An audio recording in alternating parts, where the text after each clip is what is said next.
Hola a todos los amantes y curiosos de la historia. Bienvenidos a mi canal. Hoy os traigo la vida de Felipe II Augusto de Francia. Él es considerado como el gran arquitecto de Francia, ya que durante su reinado se levantaron los edificios medievales más emblemáticos de París,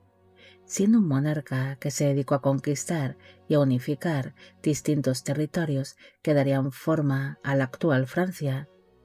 Además de ser recordado por su paso por la Tercera Cruzada y por la extraña pero intensa amistad que mantuvo con el hombre que acabaría siendo su gran rival, Ricardo Corazón de León,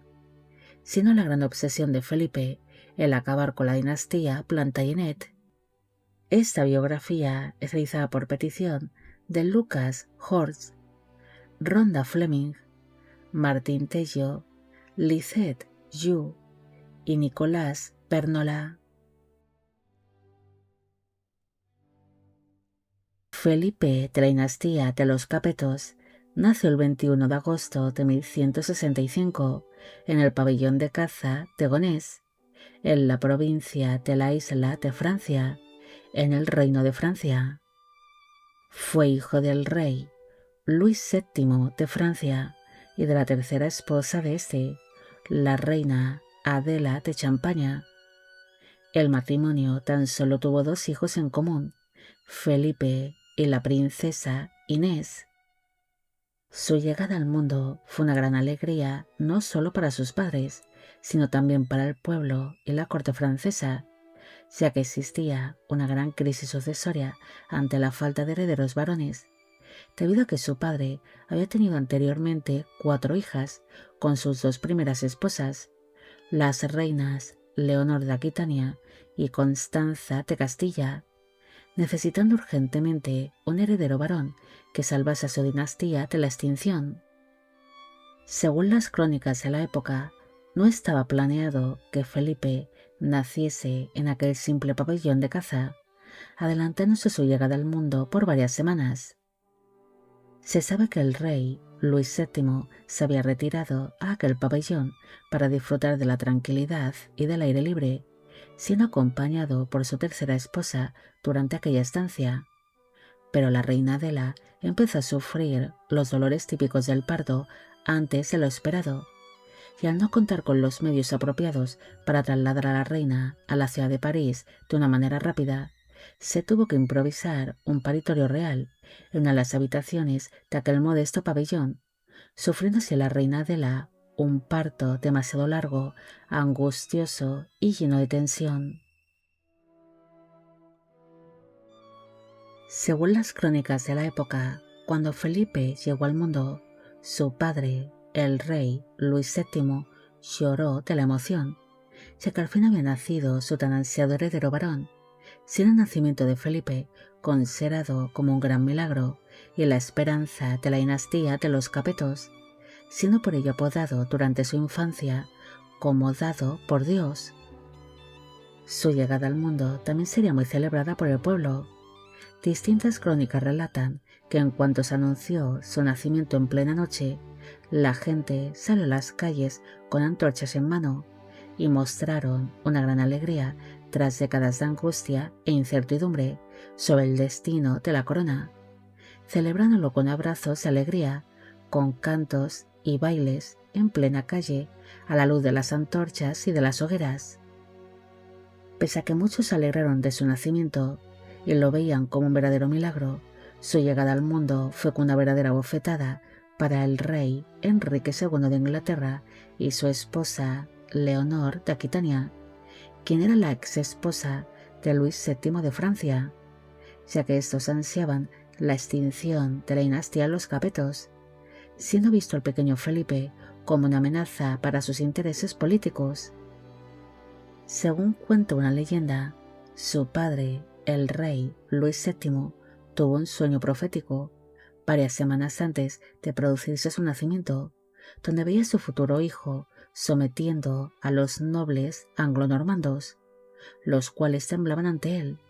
quien era representado en su sueño como un hombre autoritario y de gran majestuosidad.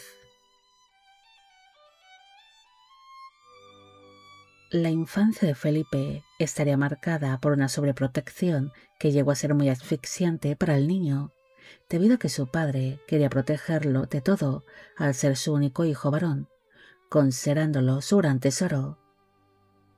A diferencia de su padre, que fue educado inicialmente para ser monje, Felipe fue formado desde su más tierna infancia para ser un gran soberano, estando su educación basada especialmente en política y en formación militar. El niño recibió clases de leyes, historia, latín, religión, administración y literatura, aparte de táctica militar, aprendiendo estrategia, el manejo de distintas armas de mano, equitación, funcionamiento de armas de asedio y arquitectura de fortificaciones. Felipe iría creciendo, siendo descrito como un muchacho robusto y de gran fortaleza.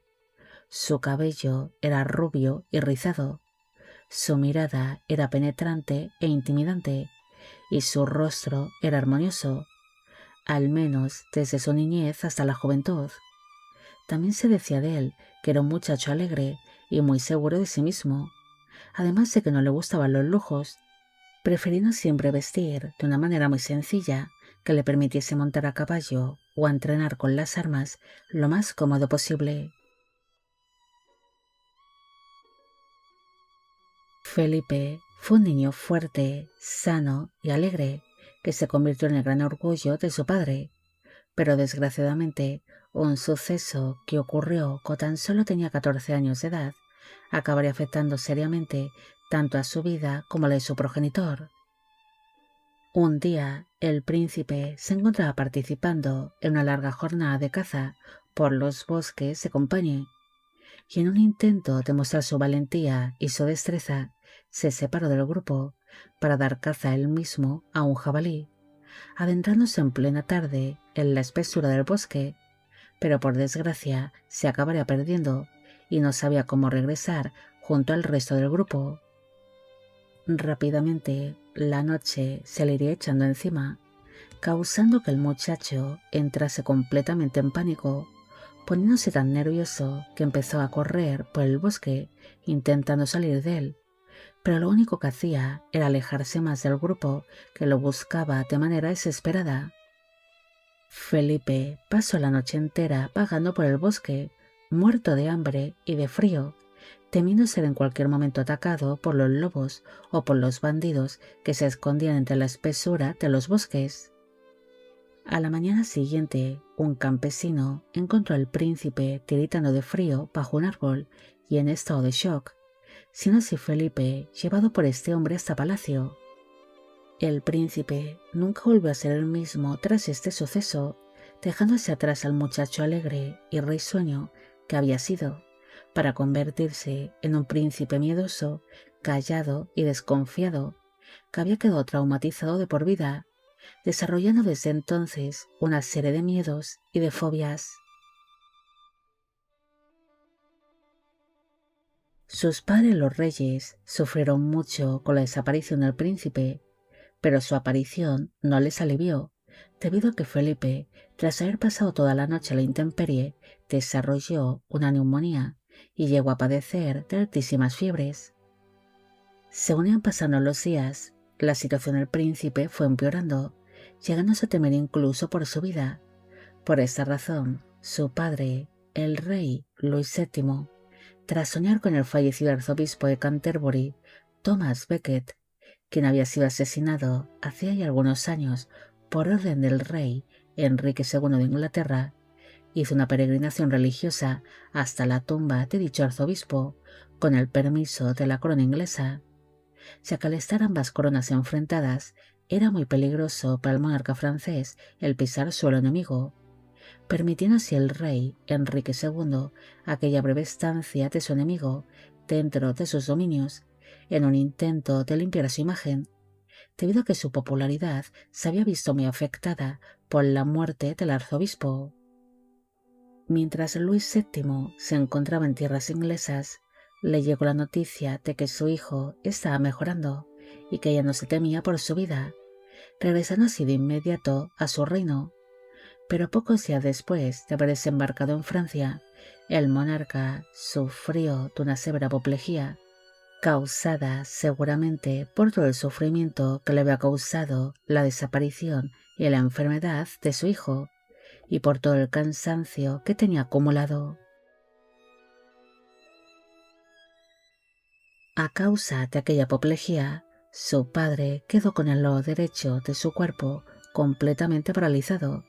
además de que perdió el habla. Por esta razón, el monarca, quien había dudado en el pasado si nombrar a su único hijo varón como cogobernante del reino de Francia, se reunió con los miembros del consejo y todos estuvieron de acuerdo de coronar a Felipe para asegurar el trono para él, ante la debilidad que ya mostraba para entonces su padre, celebrándose así su coronación el 1 de noviembre de 1179 en la catedral de Reims, bajo el nombre de Felipe II.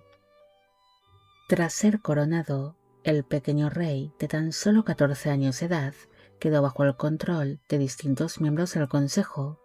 de su madre, la reina Adela, y de sus tíos maternos, que serían los que intentaron tomar las riendas de la gobernación ante la debilidad que presentaba su padre el rey. 5 meses después de haberse celebrado su coronación, Felipe se mostraba realmente cansado del asfixiante control que ejercían sobre él tanto su madre como sus tíos, además de que se encontraba en medio de una serie de intrigas palaciegas y luchas por el poder. Por esta razón, Felipe se acabaría liando con uno de sus tíos maternos, el arzobispo de Reims, Guillermo el de las Manos Blancas, quien ambicionaba tener más poder que el resto de sus hermanos, y con el conde de Flandes, Felipe de Alsacia, quien ambicionaba también un puesto dentro del consejo privado del joven rey. Es más, ambos hombres negociaron en secreto el compromiso de la sobrina del conde de Flandes, la princesa Isabel de Nau, con el rey Felipe, produciéndose este casamiento a las espaldas de la casa Champaña. El conde de Flandes no tenía hijos, siendo su sobrina Isabel considerada como su heredera,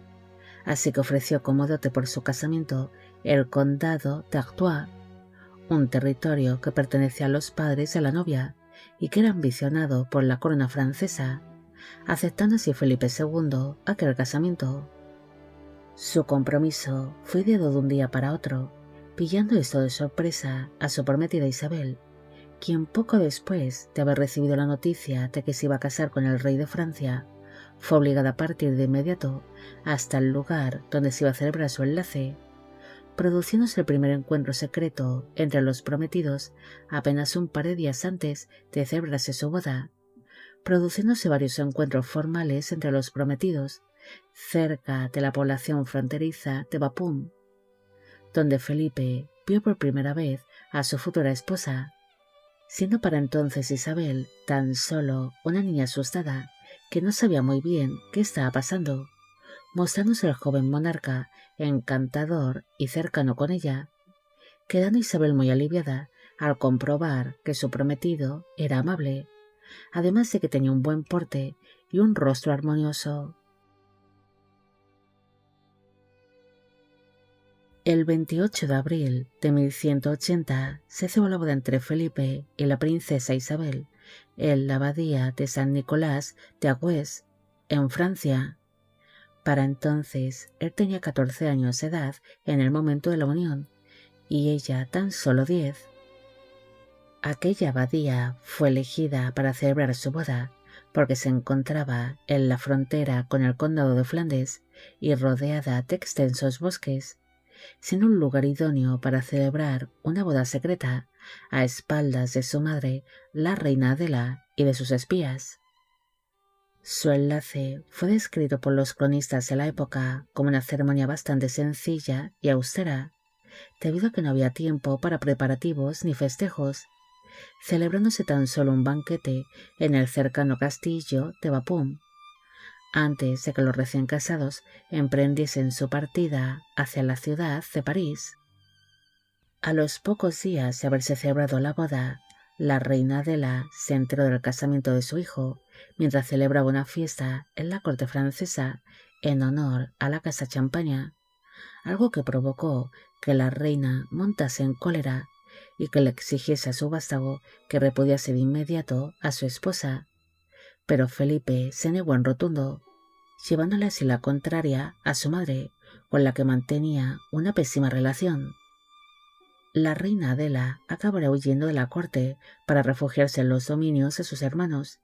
ideando desde allí una serie de intrigas palaciegas contra su propio hijo. Incluso manda una serie de emisarios hasta Inglaterra para pedir ayuda militar al rey Enrique II, con la intención de derrocar juntos a su propio hijo.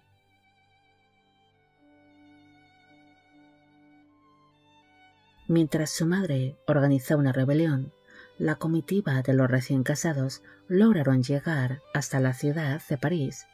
lugar donde se celebró la coronación de su esposa Isabel en la Basílica de Saint-Denis, el 20 de mayo de 1180, reconociéndola así como la legítima reina consorte de Francia. Un mes después de haberse celebrado la coronación de su esposa, Felipe se reunió con el mismísimo rey Enrique II de Inglaterra en la ciudad de Gisors, que en ese momento era la frontera entre Francia y los dominios anglo-normandos. En vez de declararse la guerra como ansiaba la reina Adela, ambos gobernantes firmaron un tratado amistoso y una alianza defensiva, quitándose así Felipe la amenaza inglesa, además de conseguir aislar a su madre y a sus tíos, al quedarse estos sin un aliado tan poderoso como era Inglaterra. Al ver que el monarca inglés apoyaba al joven Felipe, muchos de los partidarios de la casa Champaña les acabarían dando la espalda, desmoronándose así esta oposición. El monarca francés no buscaba derrotar a su familia materna, sino someterla. Por esta razón, perdonó públicamente a su madre y a sus tíos, tras firmar con estos un tratado de paz, permitiéndoles así el poder regresar a la corte francesa, pero bajo la condición de que su progenitora quedase apartada de la política y de los asuntos del gobierno. El 18 de septiembre de 1180, su padre, el rey Luis VII, acabaría falleciendo a causa de su pésima salud. La muerte de su progenitor dejó al joven Felipe, de apenas 15 años de edad, solo en el trono, heredándose una corona que era difícil de manejar, pese a que su padre había dejado todo bajo una administración ordenada y eficiente, además de contar con unas arcas reales en pleno crecimiento económico gracias al comercio. Pese a heredar una corona poderosa, en realidad el rey tan solo gobernaba sobre unas pocas ciudades como eran París, Orleans, Sens, Senlis y Mons, mientras que el resto de los dominios de la corona francesa estaban controlados por señores feudales, los cuales tanto su padre, Luis VII, como su abuelo, Luis VI, habían intentado limitar el poder de estos nobles, pero no lo consiguieron. Felipe, al igual que su padre y su abuelo, se percató que una de las mayores amenazas para la corona no eran los señores feudales, sino la dinastía Plantagenet, que era la casa reinante de Inglaterra,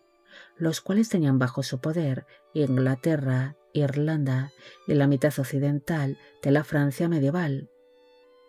Pese a que había establecido un tratado amistoso y defensivo con el rey Enrique II, al igual que su difunto padre, Luis VII, Felipe empezó a idear la manera de arrebatarles parte del poder, aunque mientras tanto iría observando con gusto cómo la familia real inglesa se estaba desmoronando por sí sola, al estar los miembros de la dinastía Plantagenet divididos entre sí, ya que los hijos de Enrique II estaban rebelándose contra su propio padre. Su falsa amistad con el rey Enrique II de Inglaterra no gustó demasiado a su antiguo aliado y protector, el conde de Flandes, Felipe de Alsacia, quien en la primavera de 1181 empezó a idear la manera de tomar la ciudad de París, aliándose así con los tíos maternos del propio rey, quienes también querían vengarse del joven gobernante al haberles apartado del poder, además de que arrastró a su propio cuñado, el conde de Nau, a estos conflictos. Durante los posteriores meses, los dos Felipes se enfrentaron entre sí en pequeñas guerrillas en el norte de Francia,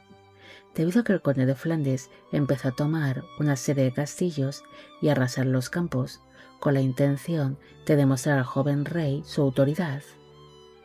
Entre los años 1182 y 1183 se desató por completo la guerra entre los dos Felipes, especialmente cuando la esposa del conde de Flandes, Isabel de Vermandois, falleció, y como dicho matrimonio no había conseguido tener hijos, Felipe II reclamó de inmediato los dominios de la fallecida condesa, alegando que tenía derechos sucesorios sobre tales territorios. El conde de Flandes se negó en rotundo a entregar los dominios de su difunta esposa a la corona francesa, desencadenándose así una brutal guerra entre ambos Felipes. Pero el mayor error que cometió el conde fue el de intentar que el emperador del Sacro Imperio Romano Germánico, Federico Barbarroja, se aliase con Flandes y que invadiesen conjuntamente Francia. Pero este plan fracasó y el conde se quedó completamente aislado ante Francia. Felipe II se mostró muy decepcionado con la familia de su esposa Isabel, empezando a mostrar cierto rechazo hacia su mujer. Es más, la pequeña reina, quien seguía siendo para entonces prácticamente una niña, empezó a recibir el rechazo de la corte francesa, quien empezó a señalarla como una traidora como su familia. Ante esta situación, Felipe tomó la decisión de repudiar a su joven esposa, algo que fue bastante meditado, debido a que él siempre había tratado con aprecio y sentía cierto cariño hacia ella. Pero en realidad, la figura de Isabel se había convertido en un gran problema para él, debido a que al haberse casado con una niña, su matrimonio aún no había sido consumado, pensando así que sería más beneficioso para la corona el repudiarla y casarse con otra mujer que le pudiese dar hijos de manera urgente, iniciándose el proceso para anular su matrimonio. En el mes de marzo de 1184 se celebró una asamblea en la ciudad de Senlis, que estaría formada por altos señores y miembros del clero, para debatir sobre la anulación matrimonial entre los monarcas franceses. Pero mientras se celebraba esta asamblea, la reina Isabel se presentó ante el pueblo que tanto la adoraba, descalza y portando un sencillo vestido que solían llevar las mujeres condenadas, visitando de esta manera varias iglesias, rogando a Dios durante estas visitas para que su matrimonio no fuese anulado y que la permitiese en un futuro el concebir un heredero, siendo una imagen que conmovió mucho al pueblo francés, produciéndose así una serie de revueltas en favor de la joven reina. Finalmente, Felipe acabará rechazando la idea de repudiar a su esposa por varias razones. Una fue porque sus consejeros le aconsejaron de que era una mala decisión. Otra fue por las revueltas de sus súbditos en apoyo de la joven reina. Y otra porque el padre de Isabel, el conde de Nau, Balduino V, abandonó la alianza que había entablado con su cuñado, el conde de Flandes, y se mostró de nuevo lealtad hacia la corona francesa. Esta reconciliación con su esposa también aceleró el fin de la guerra entre los dos Felipes, la cual terminó en el año 1185 con la firma del Tratado de Vaux, donde Felipe II se quedó definitivamente con el condado de Artois y su esposa Isabel blindó su posición como reina consorte,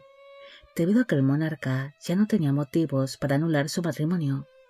aunque la amenaza del repudio seguiría estando presente hasta que su unión no fuese consumada, e Isabel empezase a dar herederos varones a la corona francesa. Pese a librar una serie de conflictos contra la familia de su esposa, Felipe nunca perdió de vista su verdadero objetivo, el de arrebatar el poder a la dinastía Plantagenet,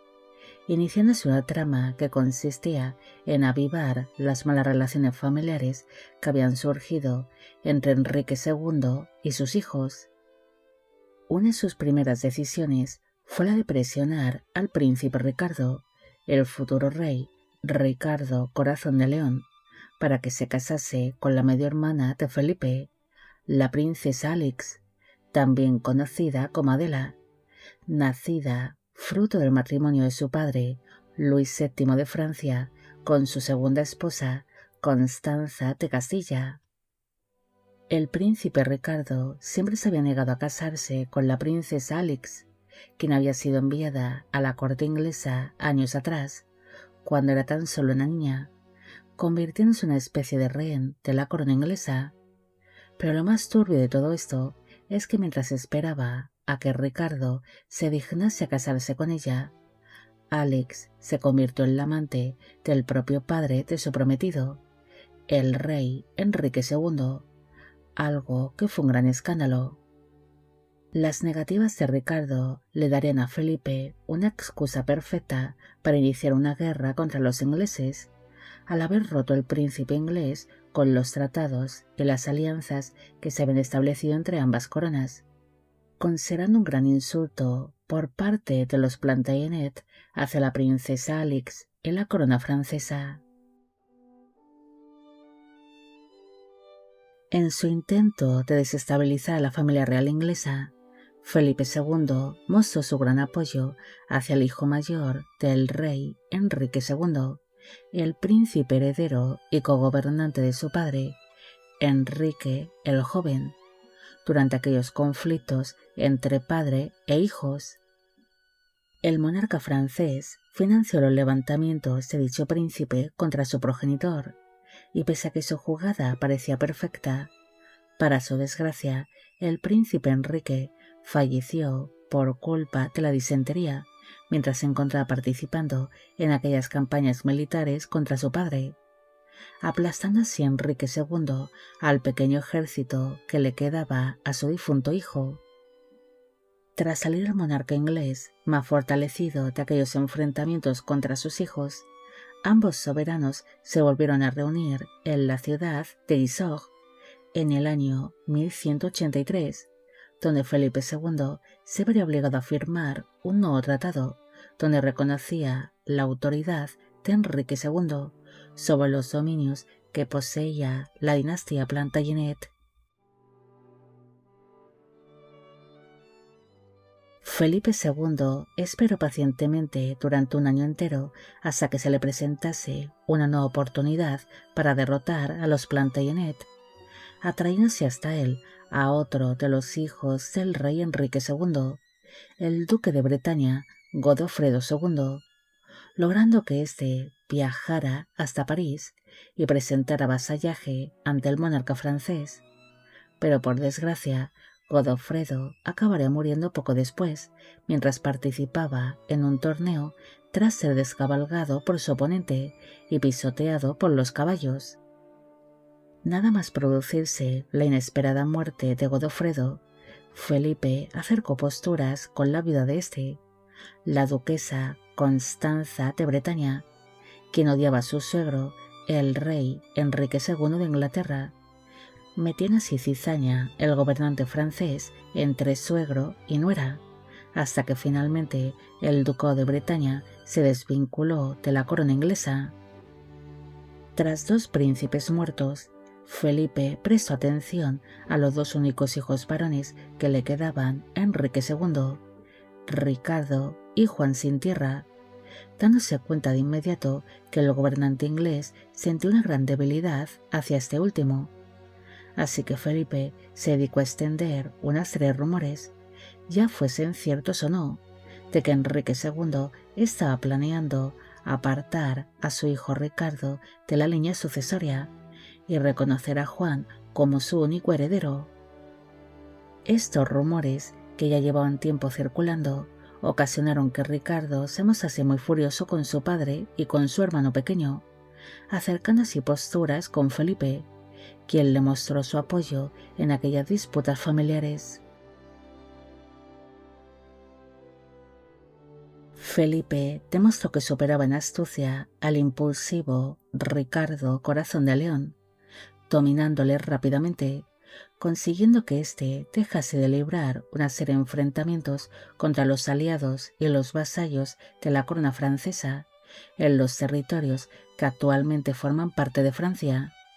También uniría fuerzas con Ricardo, luchando ambos conjuntamente contra Enrique II de Inglaterra, logrando así arrebatarle a los Plantagenet una serie de poblaciones y fortalezas que fueron anexionadas a la corona francesa. Aquel drama familiar aumentó cuando Felipe, Enrique II y el príncipe Ricardo se reunieron en el año 1188 para intentar lograr una tregua, pero en vez de esto, Ricardo se arrodilló frente a Felipe ante la atenta mirada de su padre, jurando así lealtad al monarca francés en vez de su progenitor, estallando aquella situación por los aires. Enrique II se sintió profundamente humillado, tanto que abandonó el continente para refugiarse en Inglaterra, aunque acabaría regresando más tarde para intentar vengarse de su hijo. Mientras tanto, Felipe y Ricardo se mostraron inseparables. Ambos estaban siempre juntos y se mostraban demasiado cercanos, siendo habitual que se abrazasen o se diesen besos fraternales de paz, como ellos solían decir. Aquella extraña cercanía entre ambos hombres daría paso a numerosas historias que decían que comían de los mismos platos, que bebían de los mismos vasos y que dormían juntos en muchas ocasiones, ya fuesen en tiendas durante las campañas militares o en la cama del propio rey cuando se encontraban en la corte francesa, dando así pie a una serie de rumores que aseguraban que ambos hombres mantenían más que una amistad. Mientras iba pasando todo esto y se fortalecía su amistad o supuesta relación amorosa con Ricardo Corazón de León, Felipe empezó a compartir el mismo lecho con su esposa, al haber empezado ésta a menstruar o cuando ya era considerada como apta para poder concebir, produciéndose al fin su tan ansiada consumación matrimonial en el año 1186, quedándose su mujer embarazada a los pocos meses de haber empezado a intimar, alumbrándose a un niño que se llamó Luis, el futuro rey Luis VIII de Francia, apodado el León. El nacimiento de este niño fue una gran alegría, debido a que una vez más había surgido una gran crisis sucesoria ante la falta de herederos varones, y se llegó a temer por la extinción de la dinastía de los Capetos. Con el nacimiento de su hijo Luis, se cumplió una profecía relacionada con su esposa Isabel, ya que según contaba esta historia, San Valerio se le había aparecido en sueños al abuelo de la reina Isabel, profetizando que la dinastía de los Capetos perdería el trono tras 7 generaciones, a no ser que unieran su sangre con el linaje de Carlomagno. Isabel de Nau descendía directamente del gran emperador carolingio, por lo que el hijo varón que lograse alumbrar se convertiría en el rey más poderoso de Francia, además de salvar a dicha dinastía de la extinción, siendo el encargado de fusionar las dos grandes casas de sus progenitores en el trono francés. El matrimonio entre Felipe e Isabel no se caracterizó por ser apasionado o por haber amor entre ambos cónyuges, aunque sí hay constancia de que existe un cariño y un respeto mutuo. Se sabe que el monarca llegó a sentir bastante aprecio hacia su esposa, incluso empezó a tratarla con un profundo respeto político tras haber alumbrado ésta al tan ansiado heredero varón, considerándola una excelente consorte y una mujer digna de admirar, por llevar a cabo a la perfección sus deberes dinásticos y por ser una reina muy virtuosa. En el año 1189 falleció el rey Enrique II de Inglaterra, convirtiéndose así el príncipe Ricardo en el nuevo rey de Inglaterra bajo el nombre de Ricardo I. La llegada al trono de su amigo ocasionó que se rompiese temporalmente la relación que existía entre ambos hombres, debido a que Felipe empezó a mirar con gran recelo hacia el nuevo gobernante inglés, temiendo que surgiesen nuevas disputas políticas y territoriales entre ambas coronas. Para su sorpresa, Ricardo se presentó ante Felipe como su vasallo por los dominios que éste poseía en Vexin, un condado que se le había sido entregado como dote de la princesa Alix. El rey Ricardo se negaba a casarse con Alix, aunque tampoco estaba dispuesto a entregar dicho condado, el cual ya consideraba como propio, pese a no desposarse con la princesa francesa, quedándose este condado como una herida abierta entre ambas coronas. Felipe no estaba dispuesto a perder el condado, aumentándose las tensiones que ya existían entre ambos amigos desde hace algún tiempo. Es más, muchos creían que por culpa de aquel condado iba a estallar en cualquier momento una guerra entre ambos monarcas. Pero esta guerra acabaría siendo evitada cuando Felipe y Ricardo recibieron la orden de partir a las cruzadas para luchar contra el sultán Saladino. Mientras se organizaban los preparativos para su partida hacia Tierra Santa, su esposa Isabel alumbró a unos gemelos, pero por desgracia aquel parto fue demasiado complicado y se acabaría convirtiendo en una auténtica carnicería, falleciendo así tanto su esposa como los recién nacidos el 15 de marzo de 1190, teniendo para entonces Isabel tan solo 19 años de edad. Pese a que su matrimonio había sido puramente político, se sabe que Felipe sintió bastante la muerte de su esposa y ordenó que su funeral fuese celebrado con gran solemnidad. La muerte de Isabel ocurrió en uno de los peores momentos para Felipe, debido a que estaba a punto de partir hacia la Tercera Cruzada. La pérdida de su esposa dejaba a la corona francesa en una posición un tanto delicada, debido a que el monarca tenía tan solo un hijo varón y no tenía tiempo en ese momento para buscar y organizar un nuevo casamiento. Felipe no podía anular su partida hacia las cruzadas, debido a que ya había dado su palabra, y si se echaba hacia atrás sería visto por otros gobernantes como un cobarde. Además, su amistad con el rey Ricardo se había transformado en una gran rivalidad, y no estaba dispuesto a que éste partiese sin él a las cruzadas. Por esta razón, organizó todo deprisa y corriendo, para poder dejar a su único hijo al cuidado de su madre, la reina viuda Adela de Champaña, y su tío, el arzobispo de Reims, aunque se negó que su familia materna tuviese acceso total al tesoro real, el cual quedó bajo la custodia de los caballeros templarios, marchándose hacia las cruzadas con el corazón completamente encogido, temiendo que su único hijo falleciese durante su ausencia y sin fiarse de su propia familia. El viaje hacia la Tercera Cruzada comenzó tras asistir a una misa solemne en Saint-Denis el 24 de junio de 1190 para recibir los símbolos del peregrino, abandonando así de inmediato la ciudad de París para reunirse con la fuerza de Ricardo en la histórica colina de Vézelay, en Borgoña, celebrando con motivo de su reencuentro una serie de banquetes, además de firmar una alianza donde se acordó que ambos ejércitos no se enfrentarían entre sí, aunque surgiesen diferencias entre ellos. Ambos ejércitos emprendieron conjuntamente su partida hacia la Tercera Cruzada, pero esto se convirtió en un verdadero caos, debido a que allá por donde pasaba aquel enorme ejército, los campos quedaban devastados,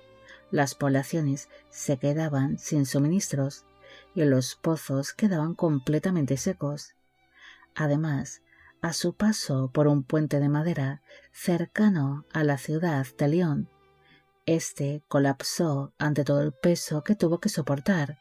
cayendo hacia el río Ródano decenas de soldados y caballos que murieron ahogados, una escena que le causaría severos traumas a Felipe II, quien desarrolló una gran fobia hacia grandes acumulaciones de agua. Tras este desastre en Lyon, ambos gobernantes decidieron dividir sus ejércitos para no colapsar los suministros. Felipe marchó hacia Génova, mientras que Ricardo tomó la ruta hacia Marsella para esperar a su propia flota real. Ambos ejércitos volvieron a encontrarse en septiembre en la isla de Sicilia, donde se vieron obligados a pasar el invierno que se vivió entre los años 1190 y 1191, debido a que una serie de temporales no les permitieron el continuar su rumbo hacia Tierra Santa. Pero aquella estancia en Sicilia solo hizo que aumentasen más las tensiones que habían surgido entre ambos gobernantes, quienes habían dejado su amistad a un lado y se comportaban como auténticos rivales. Las tempestades no fueron lo único que retuvo a ambos ejércitos en Sicilia, sino también los asuntos familiares de la dinastía Plantagenet. Ricardo llegó a Sicilia al frente de una flota gigantesca y espectacular, con la intención de liberar a su hermana, la reina viuda Juana de Inglaterra, quien se había convertido en la rehén del nuevo rey de Sicilia, Tancredo, tomando así la ciudad de Mesina. Después derrocharía grandísimas sumas de dinero en banquetes, torneos y caprichos para celebrar esta victoria. Pero esta arrogancia por parte del monarca inglés solo provocó que aumentasen más tensiones entre ambos gobernantes, aparte de que ocasionó el levantamiento del pueblo siciliano. Felipe, por su parte, había llegado a Sicilia a bordo de una flota más pequeña, formada casi en su totalidad por barcos mercantes genoveses que habían sido alquilados, instalándose así en un palacio a las afueras de la ciudad de Mesina, donde vestía con ropajes sencillos de lana y llevaba una vida austera, controlando cada moneda que pasaba por sus manos, además de que prefirió mediar en aquel conflicto de una manera diplomática y ganarse el respeto de los gobernantes locales antes de que la ciudad fuese tomada por Ricardo. El pueblo siciliano quedaría asombrado ante la diferencia de caracteres de ambos monarcas, apodando a Ricardo el León por su fuerza bruta y a Felipe como el Cordero por su apariencia pacífica, aunque sin duda el monarca francés era conocido por ser más astuto que el gobernante inglés. En el mes de marzo de 1191, la tensión entre ambos reyes acabaría estallando del todo con la llegada a Sicilia de la reina madre inglesa, Leonor de Aquitania, la cual se presentó en dicha isla junto a la infanta Berenguela de Navarra, organizando así la reina Leonor este inesperado compromiso para su hijo Ricardo. Cuando Felipe se enteró de esto, el monarca francés montó en cólera debido a que este compromiso lo consideraba como un insulto y una humillación directa hacia la corona francesa, ya que si Ricardo se casaba con la infanta navarra Berenguela, se rompía por completo el compromiso que éste llevaba años manteniendo con la princesa Alix de Francia, la medio hermana de Felipe. Pese a que Ricardo siempre había dejado claro que jamás se casaría con Alix, especialmente desde que ésta estuvo involucrada sentimentalmente con el difunto rey Enrique II, ya fuese por deseo propio o forzada, Felipe, en cierta manera, siempre guardó la esperanza de ver sentada a su hermana en el trono inglés como consorte. Además, Alix llevaba años en tierras inglesas como rehén política. Cualquier otro rey de la época hubiese actuado declarando la guerra al monarca inglés por aquella gran humillación, pero Felipe II siempre se caracterizó por ser prudente y astuto, sabiendo que en ese momento la flota inglesa era superior a la francesa en Sicilia, sin una derrota asegurada para el gobernante francés. En vez de declarar la guerra a Inglaterra, Felipe II se sentó junto a Ricardo a negociar el precio de aquel insulto y la liberación de su hermana Alix, firmándose así entre ambos hombres el Tratado de Mesina en el mes de marzo de 1191. Con aquel acuerdo firmado y el invierno llegando a su fin, Felipe II zarpó de Sicilia en aquel mismo mes de marzo hacia Tierra Santa. Ricardo lo hizo unos días después, el 10 de abril, pero su viaje volvió a torcerse. Como la reina madre, Leonor de Aquitania, tenía que regresar a Inglaterra, Ricardo ordenó a su hermana Juana y a la infanta navarra Berenguela que abandonasen también Sicilia y que pusiesen rumbo a Tierra Santa. Pero una fuerte tempestad las acabaría arrastrando hasta las costas de Chipre, donde fueron tomadas como rehenes por el gobernante de dicha isla, Isaac Ducas Comneno, quien retuvo la flota de ambas princesas con la intención de reclamar un gran rescate por ellas. Cuando Ricardo Corazón de León se enteró de esto, tuvo que desviarse y navegar hasta Chipre, junto a su enorme flota, conquistando así fácilmente la isla,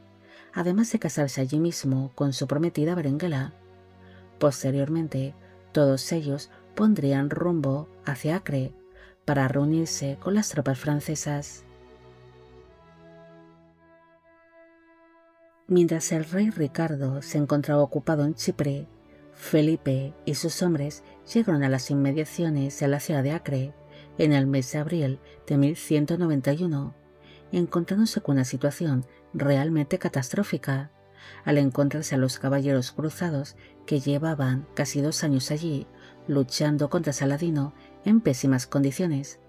sobreviviendo como podían a hambrunas devastadoras, epidemias de disentería y a un calor asfixiante. Enseguida, el monarca francés estableció un campamento al norte de la ciudad, aparte de que empezó a idear la manera de adentrarse en Acre sin perder a muchos de sus hombres, ordenándose excavar una serie de túneles por debajo de las torres de la ciudad, aparte de ordenar la construcción de una serie de innovadoras catapultas, ideándose la manera de atacar la ciudad o de tomarla desde los túneles subterráneos cuando el enemigo menos se lo esperase. Mientras Felipe iba organizando todo esto, se produjo la llegada de la flota inglesa en el mes de junio de 1191, pero la llegada del rey Ricardo no fue un alivio para Felipe, sino que supuso un nuevo comienzo para las hostilidades que ya habían surgido entre ellos. Ricardo gastaba grandes sumas de dinero en banquetes y en llevar una vida cómoda, mientras el resto de los cruzados morían de hambre, además de que acaparó todas las atenciones de los cronistas de la época, ante el gran despliegue de las fuerzas inglesas. También pagaba grandes sumas de dinero a aquellos soldados que se animasen a asaltar las brechas que las fuerzas cristianas habían logrado hacer en las murallas de Acre, muriendo muchos de estos hombres en el intento. Felipe veía con malos ojos aquellas excentricidades de su ex amigo, prefiriendo organizar ataques discretos y desprevenidos, además de que no llamó tanto la atención, siendo un hombre muy cauteloso en todo momento. Poco después de haberse producido la llegada de la flota inglesa, las tropas cristianas empezaron a enfermar a causa de las pésimas condiciones en las que se encontraba el campamento cristiano, produciéndose así una terrible epidemia de una extraña enfermedad que fue llamada por los cronistas de la época como Arnaldia, la cual distintos médicos e historiadores modernos creen que se trataba de una variante de las fiebres tifoideas combinada con el escorbuto. La enfermedad afectó gravemente a ambos reyes cristianos,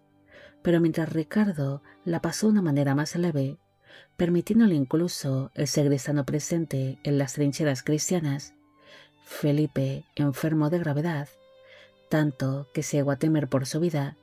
viéndose obligado a permanecer recluido en su tienda mientras se debatía entre la vida y la muerte, llegando a sufrir de unos episodios febriles tan altos que le hicieron delirar por varios días. Aquella enfermedad ocasionó que el monarca francés perdiese las uñas y todo el vello de su cuerpo, además de su rizado y dorado cabello, quedándose calvo de por vida. Aparte de que aquella enfermedad le causó una grave infección en los ojos, que le obligó a pasar unos días con ellos vendados y a oscuras, quedándole como secuela el perder parte de la visión de su ojo derecho, además de sufrir de una serie de dolencias en ese ojo de por vida.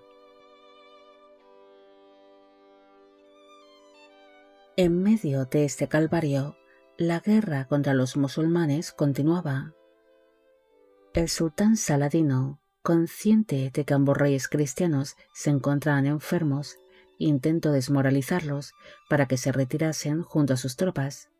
pero Felipe resistió como pudo y usaría sus famosas catapultas contra el enemigo, logrando así que la ciudad de Acre se rindiese ante los cristianos,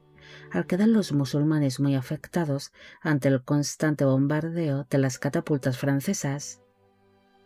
Tras esta gran victoria, en el mes de julio de 1191, Felipe se reunió en privado con el rey Ricardo para anunciarle que abandonaba las cruzadas y que regresaba a Francia,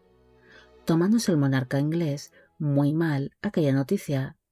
tachando incluso al gobernante francés de ser un cobarde. Pero Felipe, en realidad, estaba muy cansado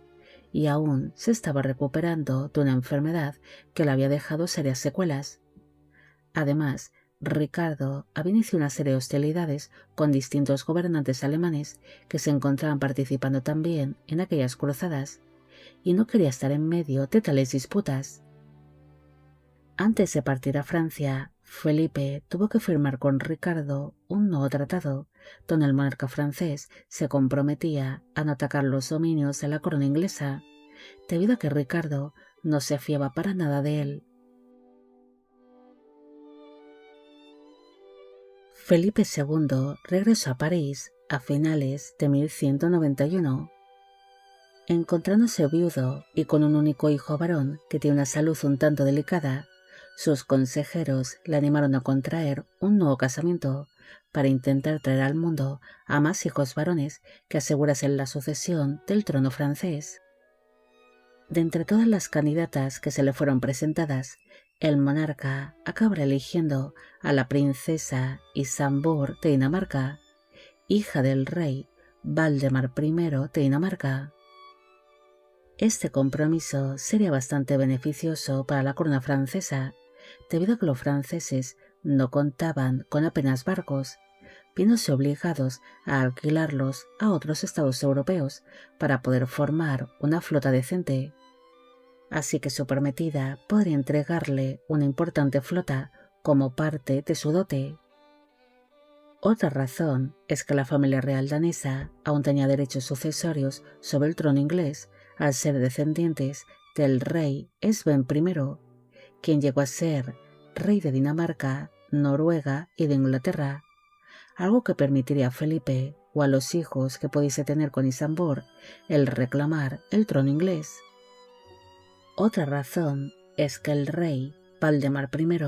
estaba dispuesto a entregar una elevada dote por casar a su hija con el monarca francés, siendo un dinero que le venía muy bien a Felipe para poder financiar la guerra que estaba ideando contra su ex amigo Ricardo Corazón de León. Otro motivo es que, según relataban los cronistas de la época, la princesa Isambour era descrita como una joven muy hermosa, de cabellos claros, modales refinados y muy piadosa, una descripción que gustó bastante al gobernante francés. El 14 de agosto de 1193, se cebó la boda entre Felipe y la princesa Isambour en la catedral de Amiens, en Francia. Para entonces, él tenía casi 28 años de edad en el momento de la unión, y ella unos 19. Aquella majestuosa boda se celebró sin ningún tipo de percance. Es más, la novia fue descrita como hermosa, alta y elegante, mientras que el rey actuó con total normalidad y no hizo ningún gesto de rechazo hacia su nueva esposa. Tras celebrarse su boda y los festejos típicos, los recién casados fueron conducidos a la habitación que estaba preparada para su consumación matrimonial, pero lo que ocurrió allá adentro es uno de los misterios más grandes de la vida de Felipe. Al día siguiente se celebró la coronación de su nueva esposa en la misma catedral en la que se habían casado el día anterior, pero según relataron los presentes, cuando el arzobispo colocaba la corona sobre la cabeza de Isambour, Felipe palideció de repente y empezó a temblar violentamente, además de que se le quedó el rostro desencajado y mostró una gran repulsión hacia su nueva esposa. El rey interrumpió de forma abrupta la ceremonia y se marchó de la catedral lo más rápido que pudo, abandonando ya a su esposa y ante la mirada de todos los presentes, que se mostraron muy desconcertados ante el extraño comportamiento del gobernante. Felipe II pidió en aquella misma tarde el reunirse con sus consejeros de manera urgente y exigió la anulación inmediata de su matrimonio, alegando que su unión no había sido consumada. Es más, aseguró que en el momento en el que se acercó a ella en el lecho, una fuerza extraña le impidió yacer con su esposa, asegurando ser víctima de un hechizo. Mientras el rey abandonaba la catedral, la pobre reina Isambour, que no entendía qué pasaba, empezó a llorar ante los presentes, debido a que se encontraba en un país extraño y no entendía tan siquiera el idioma y las costumbres francesas. Felipe II, mostrando su faceta más fría y desconfiada, ordenó que su esposa fuese despojada de todos sus ropajes reales y que fuese encerrada en uno de los torreones del castillo de Sissois, donde permaneció completamente incomunicada, además de que se le negó el tener sirvientes daneses y tan solo se le alimentó a base de pan y agua. Felipe inició los trámites para devolver a Isambour de vuelta a Dinamarca y que su unión fuese anulada, algo que obligó al rey a iniciar un largo y doloroso procedimiento para poder repudiar a su esposa. Existen muchas dudas sobre qué pasó exactamente para que Felipe reaccionase de esa manera tan inesperada durante la coronación de Isambour como reina consorte de Francia. Una teoría dice que Felipe, ya fuese por sus preferencias sexuales o por estar algo traumado por los horrores de la guerra, quedó impotente al lado de Isambour y era incapaz de que su cuerpo respondiese como se esperaba. Otra versión dice que cuando se encontraban ya en el lecho, tal vez Isambour podría presentar alguna malformación física o alguna marca en su cuerpo que causase rechazo a su marido, o tal vez desprendiese un mal olor corporal. Otra versión es que mientras se llevaba a cabo la coronación, Felipe se dio cuenta en ese mismo instante de que había cometido un error al haberse casado con la princesa danesa y que su unión no era tan ventajosa como él había creído, arrepintiéndose de aquella unión cuando ya se había celebrado su boda y la consumación matrimonial. Decidido a repudiar a su esposa y a rehacer rápidamente su vida con una mujer que fuese más de su gusto o que fuese más beneficiosa para su corona, Felipe inició un largo proceso de divorcio, donde llegó a sobornar a los obispos franceses para que éstos declarasen en favor del monarca, echando por tierra las declaraciones de la reina Isambour, que aseguraba que su matrimonio había sido consumado. En el mes de noviembre de 1193, el gobernante convocó un concilio de obispos que habían sido comprados por él mismo, donde expuso un árbol genealógico falso, donde aseguraba que su segunda esposa y él compartían lazos de sangre cercanos, siendo esto una gran mentira, además de asegurar que jamás había llegado a yacer con ella. Cuando Isanbur escuchó tales mentiras durante el concilio, ésta empezó a gritar: «¡Mala Francia! ¡Mala Francia! ¡Roma! ¡Roma!», pidiéndose la protección del papado. Durante este concilio, los obispos corruptos se pusieron del lado del gobernante y declararon que su matrimonio no era válido, siendo así Isanbur de nuevo encerrada en el castillo de Sisuag, aunque ya no estaría aislada en uno de los torreones de dicho lugar, sino que podría moverse por distintas estancias del castillo bajo una estricta vigilancia, mientras el monarca esperaba la confirmación del papado para así devolver a su esposa de vuelta a Dinamarca. En el año 1195, el Papa Celestino III anuló el veredicto de los obispos corruptos del Concilio de Compiègne,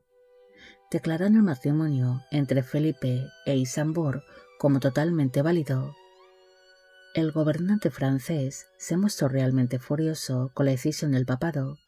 y como no estaba de acuerdo con el veredicto del Papa, decidió buscar una nueva esposa, pese a seguir casado con Isanbur, mostrando interés por casarse con alguna princesa de origen alemán. Durante su estancia en tierras alemanas, el monarca conoció a Inés de Merania,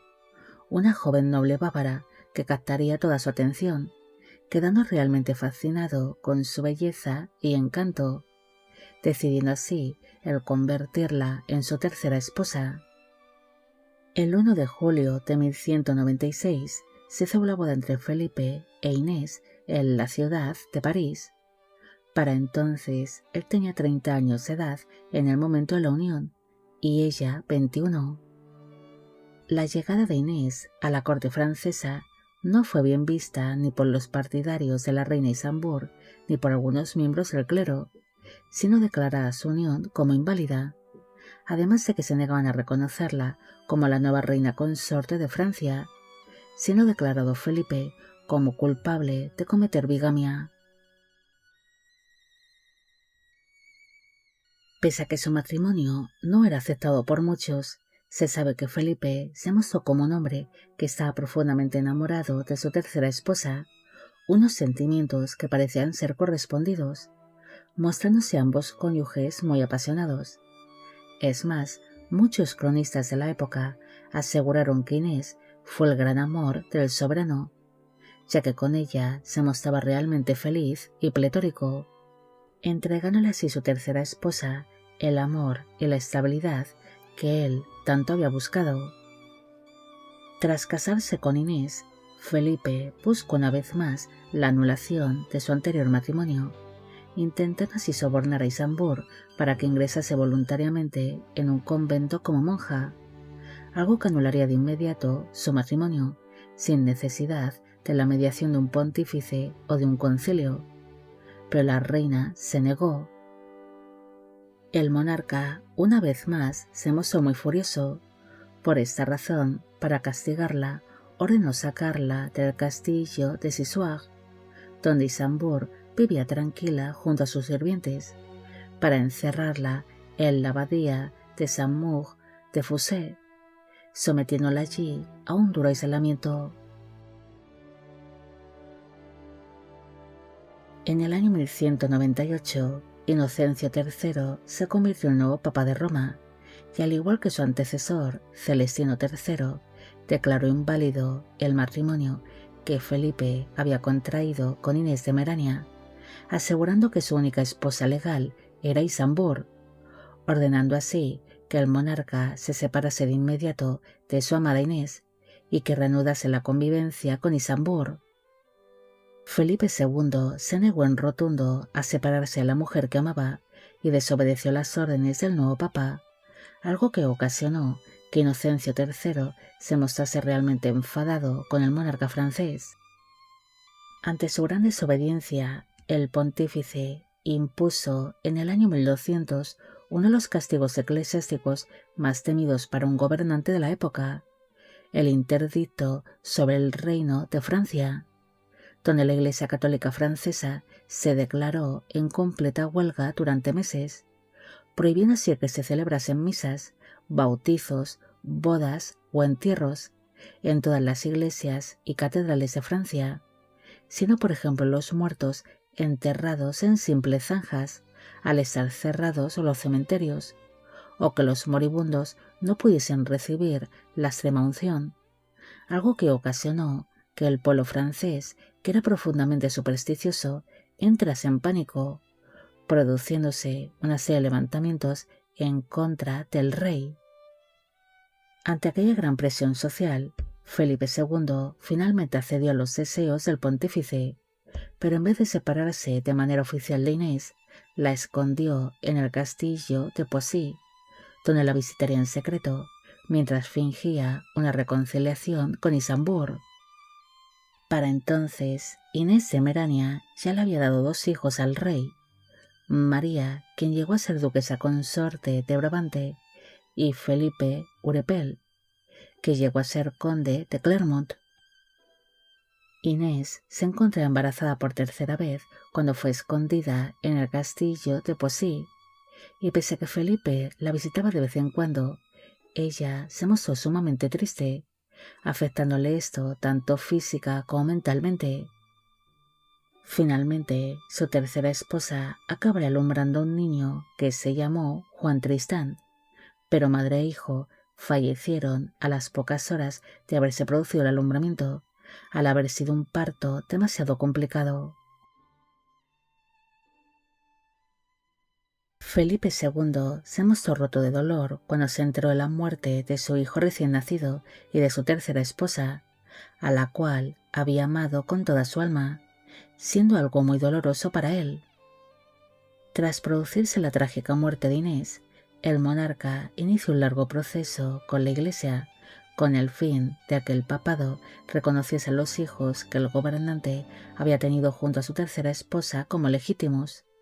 un proceso que acabaría siendo muy largo y que finalmente lograría.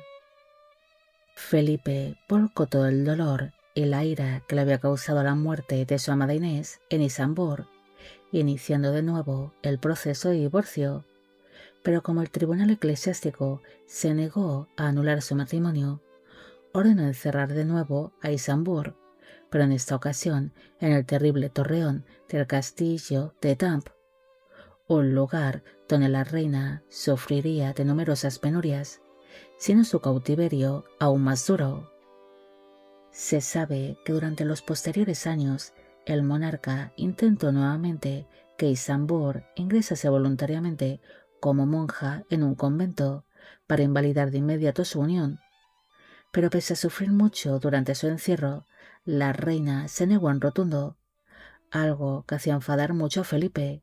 quien endurecía cada vez más su cautiverio para intentar que Isambour se rindiese y que finalmente diese su brazo a torcer, algo que no conseguiría. Mientras Felipe II estaba sumergido en sus problemas amorosos,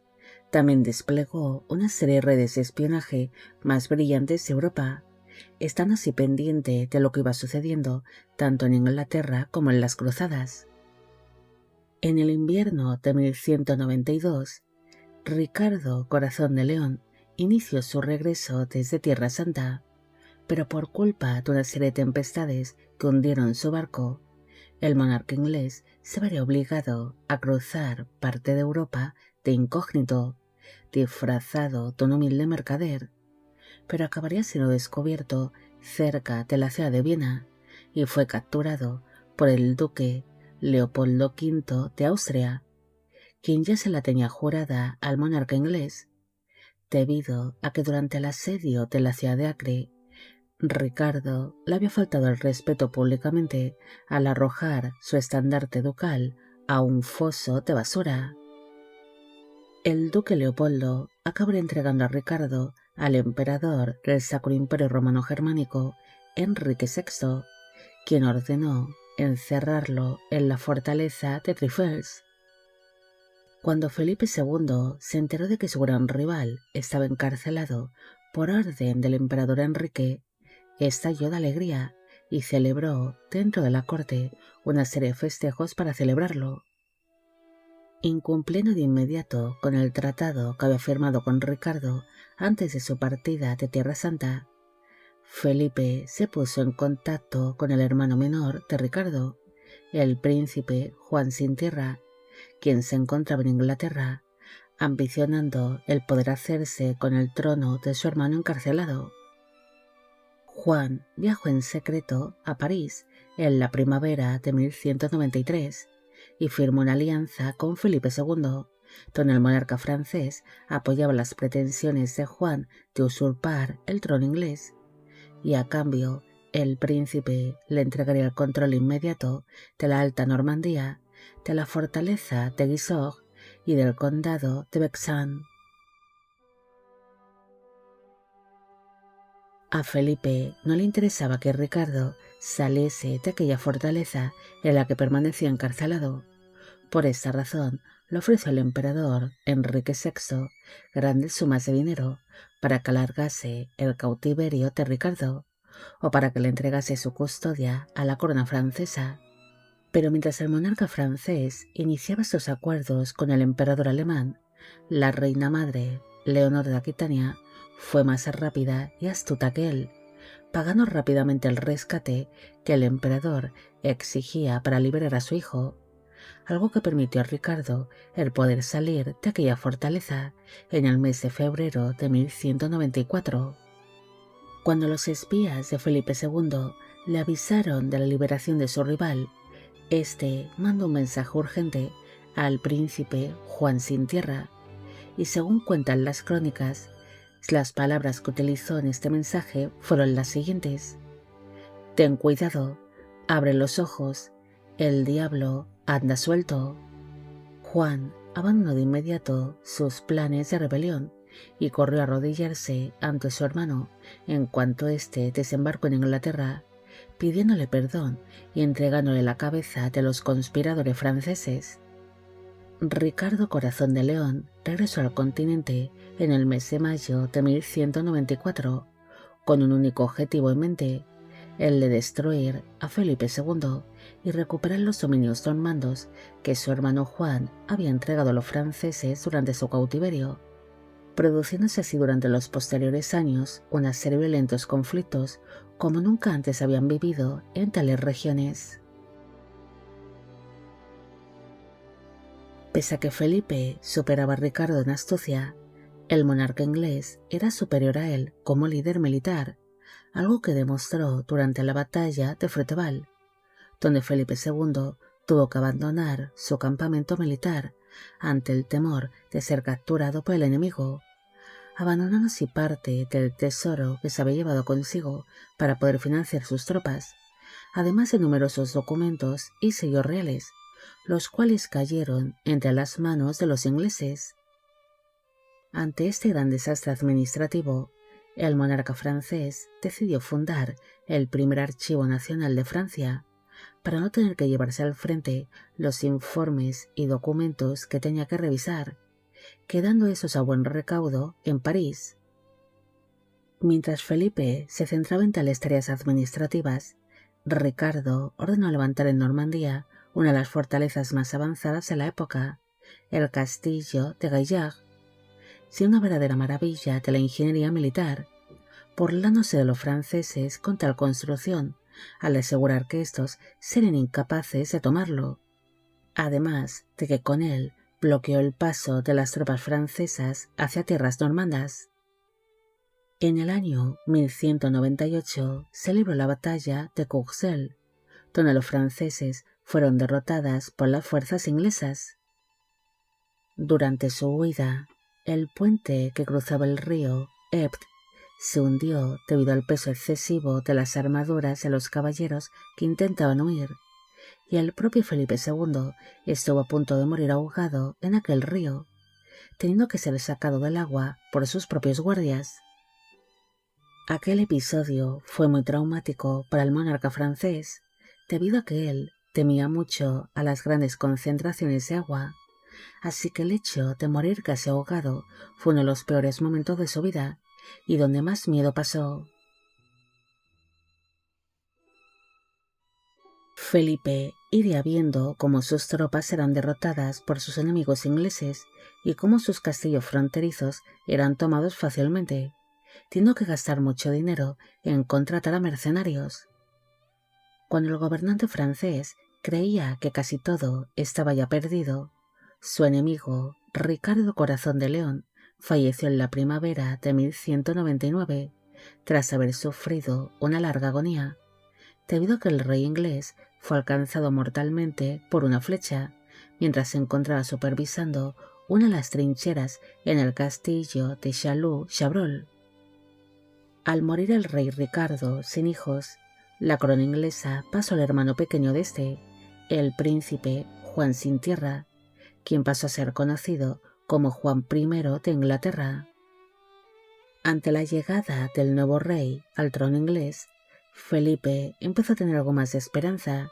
debido a que Juan era un hombre más impopular, desconfiado e inepto militarmente que su fallecido hermano. Pese a considerarlo como un rival débil, el monarca francés no alzó de inmediato las armas contra Juan, sino que prefirió envolverlo en una maraña de medidas legales, firmándose así entre ambos gobernantes el Tratado de Goulet, donde Felipe reconocía a Juan como el legítimo rey de Inglaterra y el señor de las tierras continentales que los Plantagenet poseían en Francia. En cambio, el monarca inglés tenía que declararse como vasallo de Francia, sometiéndose así a la autoridad del gobernante francés. Juan, quien era un hombre bastante impulsivo e imprudente, se enamoró perdidamente de la noble francesa Isabel d'Angulema en el verano de 1200, cometiéndose la gran imprudencia de secuestrarla para casarse con ella. El verdadero problema no fue el rapto en sí, sino que Isabel ya estaba comprometida en ese momento con uno de los nobles más poderosos de Francia, Hugo IX de Lusignan, quien no tardó en presentarse ante Felipe II pidiendo justicia. Para el monarca francés, aquella situación era la idónea para apoderarse de todos los dominios de la dinastía Plantagenet, emitiéndose una orden donde le exigía a Juan que abandonase de inmediato Inglaterra y se presentase ante él en Francia para ser juzgado. Pero el monarca inglés, quien se mostró en todo momento muy orgulloso y altivo, se negó en rotundo a comparecer ante un tribunal. Ante tal negativa, Felipe II dictó una sentencia donde declaraba a Juan como un traidor por desobedecer a su señor, y como castigo se ordenó que le confiscasen de manera inmediata todos los dominios que la corona inglesa poseía en suelo francés, declarando que Normandía, Anjou, Maine y Turena volverían a ser propiedad directa de la corona francesa. Ante la resistencia de Juan sin tierra de entregar tales dominios, se inició una nueva guerra entre ambas coronas en el verano de 1202, obsesionándose así Felipe con tomar el castillo de Gaillard, aquella fortaleza que había ordenado construir en su día el difunto Ricardo Corazón de León, y que éste aseguraba que los franceses jamás conseguirían tomar, convirtiéndose ya esto en todo un reto personal para Felipe, produciéndose así un largo asedio que duró casi 2 años y donde finalmente los franceses lograron capturar la fortaleza, algo que permitió al monarca francés y a sus hombres el poder avanzar sin apenas resistencias hasta la ciudad de Rouen, conquistando así la región de Normandía, la cual dejó de formar parte de los dominios de los Plantagenet para empezar a formar parte de nuevo de la corona francesa. Tras este gran revés para los ingleses, Juan sin tierra pasó una década entera recaudando elevadísimos impuestos para recuperar sus dominios perdidos, Pero todo esto lo único que hizo fue que aumentase aún más su impopularidad en tierras inglesas. En su intento de destruir a Felipe II, el monarca inglés formó una coalición con otros vasallos de los franceses que ahora se mostraban en contra de la corona francesa por distintas razones, además de recibir el apoyo del emperador Otón IV del Sacro Imperio Romano Germánico. Gracias al apoyo imperial y de sus otros aliados, Juan sin Tierra inició una invasión a Francia desde distintos puntos, pero Felipe respondió con una capacidad defensiva asombrosa, dividiéndose a su ejército en dos para poder abarcar ambos frentes. Su hijo, el príncipe Luis, avanzó con sus tropas para enfrentarse contra Juan sin Tierra, mientras que Felipe hizo lo propio para frenar el avance de las tropas alemanas, viviéndose así la famosa batalla de Bouvines en el año 1214. En un principio, los franceses parecían tener todas las de perder durante esta batalla. Es más, el propio Felipe II se cayó al suelo y no podía levantarse a causa de su armadura, teniendo que ser ayudado por otros soldados en pleno campo de batalla. Pero para sorpresa de todos, el bando alemán sufrió una serie de reveses que ocasionaron que acabasen siendo derrotados, como por ejemplo que algunos altos cargos imperiales fuesen capturados por los franceses durante la batalla, ocasionando esto que el emperador Otón IV entrase en pánico y que acabase huyendo del frente, dándose la victoria al ejército francés. Tras este éxito militar, Felipe entró de manera triunfal en París, donde fue aclamado por el pueblo y se celebraron grandiosos festejos en su honor. En cambio, la derrota de Juan sin Tierra supuso que su escasa popularidad volviese a caer en picado, levantándose así los señores anglonormandos en su contra. Antes de producirse su famosa victoria durante la batalla de Bouvines, Felipe II se reconcilió con su esposa Isambour en el año 1213,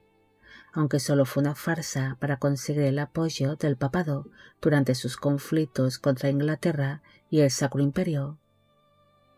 Pese a reconocer a su esposa como la legítima reina consorte de Francia, Isambour no recuperó su libertad, siendo todos sus movimientos controlados por su esposo. Es más, Felipe no la soportaba, manteniéndola así en una especie de exilio dorado en distintos castillos y residencias reales, reclamando tan solo su presencia en París para algunos momentos específicos, para mostrarla como una especie de adorno protocolario. Pese a vivirse esta reconciliación, los reyes no reanudaron su vida conyugal. Es más, Felipe no volvió a rehacer su vida con ninguna otra mujer. Se sabe que el monarca era un hombre muy apasionado e intenso en su vida privada, pero no se lo conocieron apenas amantes a lo largo de su vida, habiendo tan solo constancia de dos relaciones amorosas fuera de sus matrimonios. Una de ellas fue con una mujer llamada Inés de Ginebra, teniendo con esta un apasionado romance antes de casarse con Isambour, llegando a estar bastante prendado de ella. Otra relación amorosa fue la que mantuvo con una dama de nombre desconocido procedente de Arras, un romance que surgió unos años después de haber perdido a su amada esposa Inés Semerania, y del que nacería un único hijo llamado Pedro Carlos, quien llegó a ser obispo y conde de Noyon y par de Francia. Tras producirse la victoria de Bouvines, Felipe II pasó los últimos 9 años de su reinado alejado de los campos de batalla, concentrando todas sus energías en la administración interna del reino y una profunda y revolucionaria transformación urbana de la ciudad de París,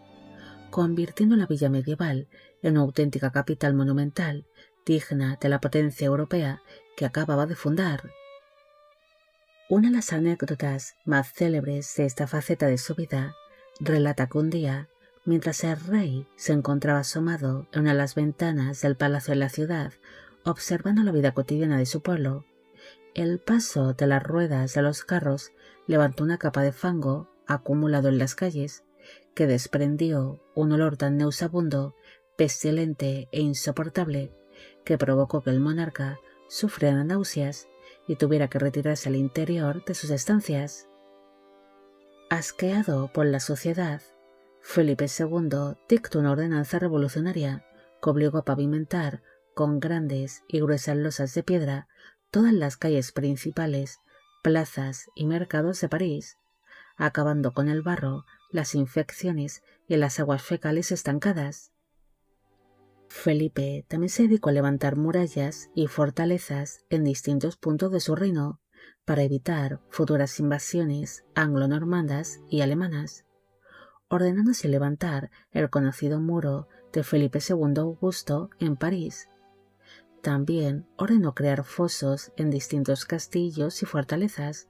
como por ejemplo en el castillo del Louvre, el cual con los siglos se acabaría convirtiendo en un imponente palacio y posteriormente en uno de los museos más famosos del mundo. Felipe también impulsó la construcción de la Catedral de Notre-Dame de París, además de fundar la Universidad de París, conocida como la Sorbona, atrayendo así a miles de estudiantes de filosofía, leyes y teología desde distintos puntos de Europa. El monarca no solo se centró en embellecer la ciudad de París. Durante todo su reinado se centró en destruir a la nobleza feudal y a centralizar la autoridad real. Una de sus medidas fue la de crear un cuerpo de funcionarios profesionales de origen burgués que viajaban por las provincias impartiendo justicia, cobrando impuestos y vigilando a los nobles en nombre del rey. También concedió privilegios a los comerciantes y a la alta burguesía de las ciudades, a cambio de que éstos pagasen sus impuestos directamente a las arcas reales, o que proporcionasen milicias armadas a la corona, en vez de a sus señores feudales, reduciendo así el poder de muchos nobles y vasallos franceses. El monarca también intentó controlar a la Iglesia, imponiéndose la autoridad de la corona sobre el clero francés, cobrando impuestos a las abadías e iglesias para financiar sus guerras.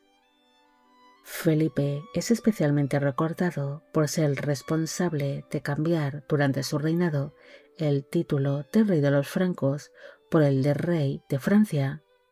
ya que consideraba que este último le daba más autoridad. Durante su mandato también se destaca que expulsase a los judíos de Francia en el año 1182, una medida que tomó para poder confiscar sus riquezas y así llenar las arcas reales, además de ganarse el favor tanto de la nobleza cristiana como del clero, ya que muchos de estos debían demasiado dinero a los prestamistas judíos, quedando anuladas estas deudas. Pese a que el monarca es conocido por su apodo de Augusto, siendo llamado popularmente como Felipe II Augusto, este no era el apodo original que le dieron sus súbditos. En un principio, él fue apodado como dado por Dios por su milagroso nacimiento, aparte de portar otros apodos, como por ejemplo el Conquistador, por sus hazañas militares en Tierra Santa o contra la dinastía Plantagenet, o el Tuerto, ya que perdió la visión de su ojo derecho a causa de la enfermedad que sufrió en Acre, dejándole este ojo con apariencia extraña y opaca. El apodo Augusto empezó a aparecer en las crónicas de la época a partir del año 1181, siendo este apodo entregado por su cronista personal, Rigord, quien lo comparaba con un emperador romano, aunque otras versiones dicen que lo apodó de esta manera porque Felipe nació en el mes de agosto, considerando su nacimiento como algo realmente grandioso. Felipe también fue a lo largo de su vida un hombre que tenía distintas fobias, volviéndose con el paso de los años un gobernante cada vez más desconfiado y miedoso. Ante su miedo a las grandes acumulaciones de agua y tras casi morir ahogado, el monarca se negó a cruzar ríos durante sus campañas militares, y si no tenía puente cerca, ordenaba a sus hombres el construir uno para que él solo pasase, mientras que sus hombres tenían que cruzarlo a pie o a caballo. Esta fobia también afectaría a sus largos viajes en barco. Se sabe que Felipe se aislaba en su camarote durante la travesía y no salía de allí hasta que no llegasen a tierra firme, siendo estos camarotes decorados como sus habitaciones de palacio, para que el monarca se olvidase de que estaba navegando y pensase que estaba en su hogar, además de realizar numerosas actividades para distraerse, como jugar al ajedrez, a los dados o a las cartas, escuchar a los músicos y poetas que le acompañaban durante sus travesías, o leer continuamente, además de que los camarotes solían ser insonorizados en medida de lo posible, para que no pudiese escuchar los sonidos del mar. Felipe también era conocido por el miedo atroz que sentía hacia los perros y que le llevaría a prohibir la entrada de estos animales en su corte o en sus campamentos militares, siendo uno de los pocos reyes de la historia que no eran acompañados continuamente por sus perros de caza. Este miedo surgió cuando era pequeño, debido a que un día, cuando acompañó a su padre en una de sus visitas a un pabellón de caza, Felipe fue rodeado por una jauría, los cuales le tiraron al suelo y le mordieron, siendo así socorrido por los guardias que custodiaban el pabellón. El monarca también tenía pánico a las tormentas. Él las consideraba como castigos divinos, además de temer las crecidas de los ríos por las abundantes lluvias, un miedo condicionado por su fobia a las grandes acumulaciones de agua. Se sabe que durante las tormentas el gobernante se alejaba todo lo que podía de las ventanas o buscaba el mejor resguardo posible, ya que temía ser alcanzado por un rayo, encerrándose normalmente en la capilla más cercana, donde rezaba junto a los miembros del clero que se encontrasen en este lugar hasta que la tormenta pasase. Felipe también tenía un gran pánico a la oscuridad, un miedo que desarrolló durante la adolescencia, cuando pasó una noche entera a la intemperie en el bosque. Además, él consideraba que en la oscuridad se ocultaban los males y los asesinos. Por esa razón, siempre exigía que sus estancias estuviesen iluminadas, además de reforzar la guardia nocturna, que velaban por la seguridad del monarca. Durante sus últimos años de vida, Felipe II empezó a verse bastante afectado por su delicada salud. El monarca sufre una serie de secuelas causadas por la enfermedad que sufrió durante la Tercera Cruzada, padeciendo de recurrentes fiebres que le dejaban muy debilitado, las cuales se agudizaron durante sus últimas décadas de vida, además de que tales secuelas también le ocasionaban intensos dolores en diferentes partes del cuerpo, que le obligaban a guardar cama durante días o semanas. Pese a tener una salud muy delicada, el Papa Inocencio III y los nobles del norte de Francia le animaron de una manera muy insistente a que se pusiese al mando de la cruzada albigense, una sangrienta campaña militar emprendida en el sur de Francia para exterminar a los cátaros de la región de Languedoc.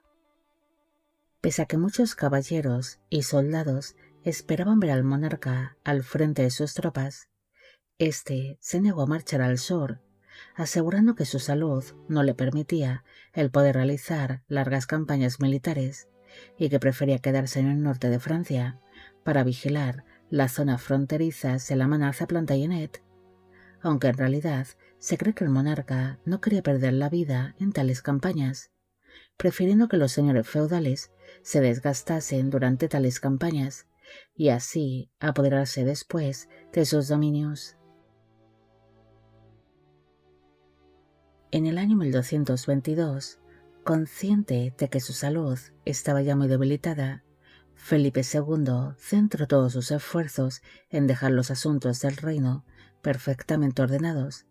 para evitar cualquier crisis sucesoria a su hijo, el príncipe Luis. En un último e inesperado gesto hacia el papado, el rey mandó llamar ante su presencia a su segunda esposa Isambur de Dinamarca, a la cual había privado de su libertad desde que se casaron. Felipe II se reconcilió formalmente con ella ante los legados papales y la reconoció como la legítima reina consorte de Francia, además de concederla una cuantiosa pensión vitalicia compensatoria por sus años de cautiverio. Esta reconciliación se produjo solo porque el monarca buscaba que el papa bendijese la dinastía de los Capetos antes de su muerte, para que ésta pudiese seguir reinando por muchos años más. Esta reconciliación, a diferencia de la que se vivió en el año 1213, permitió a Isambur el poder disfrutar de cierta libertad y tener su propia independencia económica. Además, Felipe, arrepentido por el trato que le había dado durante tantos años, la permitió el poder visitar la corte francesa cada vez que se le antojase, donde sería recibida con honores, aparte de permitirla el poder vivir donde ella quisiese, eligiéndose la reina el priorato de Saint-Jean-en-Ile, en Corbeil,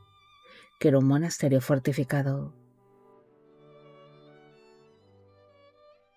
Tras producirse esta reconciliación definitiva, Felipe se retiró a la región de Normandía y se centró en dejar todo en orden, ya que intuía que su fin estaba muy cerca. Durante sus últimos meses de vida, el monarca comenzó a sufrir una serie de altísimas fiebres que le provocaban grandes delirios y le dejaban por días postrado en una cama. Pese a sufrir una extrema debilidad, el gobernante quiso emprender un último viaje desde Normandía hasta la ciudad de París para asistir a una asamblea de nobles y de obispos, donde esos confirmarían a su hijo Luis como el legítimo heredero del trono francés. Pero desgraciadamente, el monarca no pudo resistir aquel viaje y se vería obligado a hacer una parada en la población de Mont-la-Jolie, falleciendo en este lugar a causa de sus altísimas fiebres el 14 de julio de 1223, a los 58 años de edad, convirtiéndose así su hijo Luis en el nuevo rey de Francia, bajo el nombre de Luis VIII. Los restos mortales de Felipe fueron enterrados en la Basílica de Saint-Denis, pero desgraciadamente su tumba fue saqueada durante la Revolución Francesa, siendo sus restos óseos arrojados a una fosa común, junto a los restos de otros reyes o miembros de la familia real francesa. Felipe es recordado por ser el gran arquitecto de Francia, produciéndose durante su reinado el embellecimiento de la ciudad de París, conservándose actualmente muchas de las construcciones y reformas que se llevaron a cabo durante su reinado. Este monarca también es recordado por su gran obsesión de destruir a la dinastía Plantagenet y por la extraña amistad que mantuvo con Ricardo Corazón de León, ya que diferentes historiadores aseguran que fueron amantes, pasando así del amor o de la amistad al odio más extremo. Felipe es considerado como un buen estratega, un excelente diplomático y un hombre bastante astuto, teniendo más ingenio que fuerza, y pese a que prefería someter a sus enemigos a base de tratados en vez de con las armas, llegó a cosechar también importantes victorias en el campo de batalla, tanto en Francia como en Tierra Santa. Pero desgraciadamente, su paso por la Tercera Cruzada no es tan recordada, siendo esta etapa de su vida y sus hazañas militares en Acre totalmente eclipsadas por la figura de Ricardo Corazón de León. Bueno amigos, llegamos al final de la vida de Felipe II Augusto de Francia. Espero que os haya gustado esta historia y espero a que a todos los que pedisteis de que hiciese un vídeo sobre él también. Al inicio solo he mencionado al ganador del sorteo público y a las 4 primeras personas que hicieron esta petición, para no hacer una introducción demasiado larga y aburrida. Los demás seréis mencionados ahora. Esta biografía es realizada por petición de Lourdes Dávila, Cecilia Vega, Jorge García, LJA, Santiago de Jesús Gallo, María Cáceres, Luciano Lapierri, María José Rodríguez, El Magnánimo 1825, Adriana Domínguez, Marelis Hernández, Andrea Díaz, Alba Pertegal, Dragulmeo, Fontaine Foxy y Christopher del Valle. Y con esto me despido. Hasta la próxima.